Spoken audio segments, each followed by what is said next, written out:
It's Lisa Ryan from counselingforbusypeople.com and founder of Advocacy Circle Marriage and Family Counseling. Thanks for joining us today.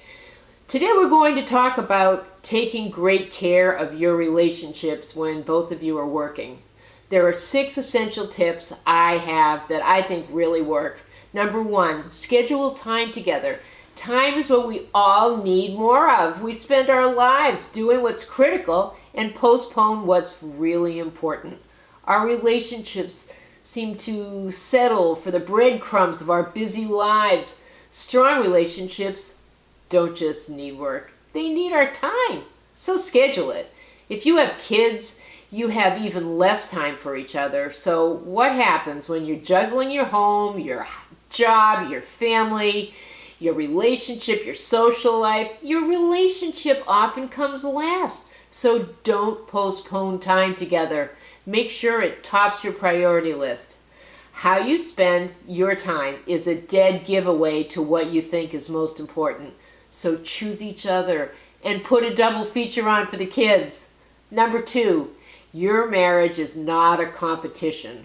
When both of you work, it's so easy to turn into a bean counter. Who earns more? Who does what around the house? What did you do last week?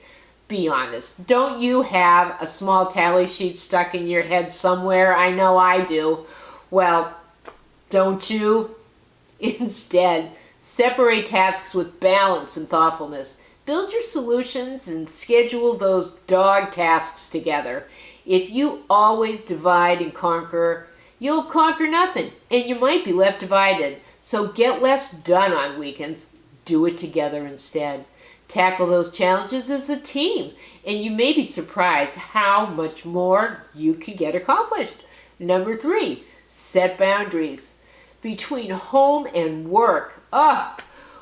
When you're working, try to focus only on your work. But when you're at home and when you're with your boyfriend and husband and family, do your best to leave your work on your office desk. Let me tell you one decision I made that helped me manage my life when my kids were small. I opted for the B+ option. That's right, B+. I lowered my bar. I also got a lot more done. Give it a shot. You might find that perfection is overrated. Besides, nobody likes people that are perfect. Draw that line. Setting limits will help you find a balance between your commitment to work, your commitment to your family, and some downtime for you, and not necessarily in that order. If you work from home, which is so hard, set time schedules for when you're working and when you're with your family. The temptation to multitask is overwhelming. Put down your phone. Spend time with each other that's meant for each other, not texting, not emailing and taking calls every 5 minutes. And ask them not to either. Number 4, stay flexible in the way you spend your time. Sometimes your family's going to need more of your attention and time, but try to stay focused on your relationship. Spend your time like you only have 1 year left and lighten up. Let stuff go. Spend more time together doing nothing. Number 5, find a better balance. Do what you can the night before. Clean the kitchen, prepare the kids' lunches, plan breakfast, lay out your clothes, lay out their clothes before you go to bed. Cook in bulk over the weekend to reduce weeknight stress. Make sure your boyfriend or husband carries his weight. That is so essential. You don't want resentment setting in or fatigue. Neither one very good. Make sure all your life's stuff is spread out reasonably equally. Set as many bills as you can on autopay. Automate whatever task you possibly can. Make a family calendar.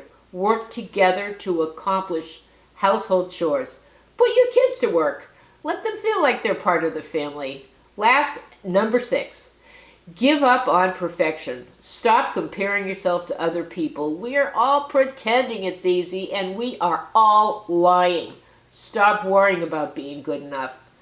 So what if the clothes don't get put away? So what if the beds aren't perfectly made every day? It's okay to find shortcuts. That's why you're working. Order a pizza once a week or once every 2 weeks. It's not the end of the world. You don't have to do everything. Every person over the age of 5 can make a contribution, and your adult partner should not just be helping you, he should be pulling his own weight. My final thoughts to you, please don't be afraid to ask for help. If you're worried that your neighbors or friends will think less of you for reaching out, you couldn't be more wrong.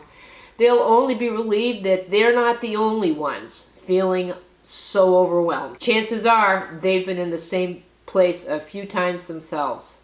I hope you found this useful. If you did, don't forget to hit the thumbs up button and remember to click the share button if you know a friend that could use this, and subscribe and become a member. I don't want you to miss any future videos. Thanks and take care.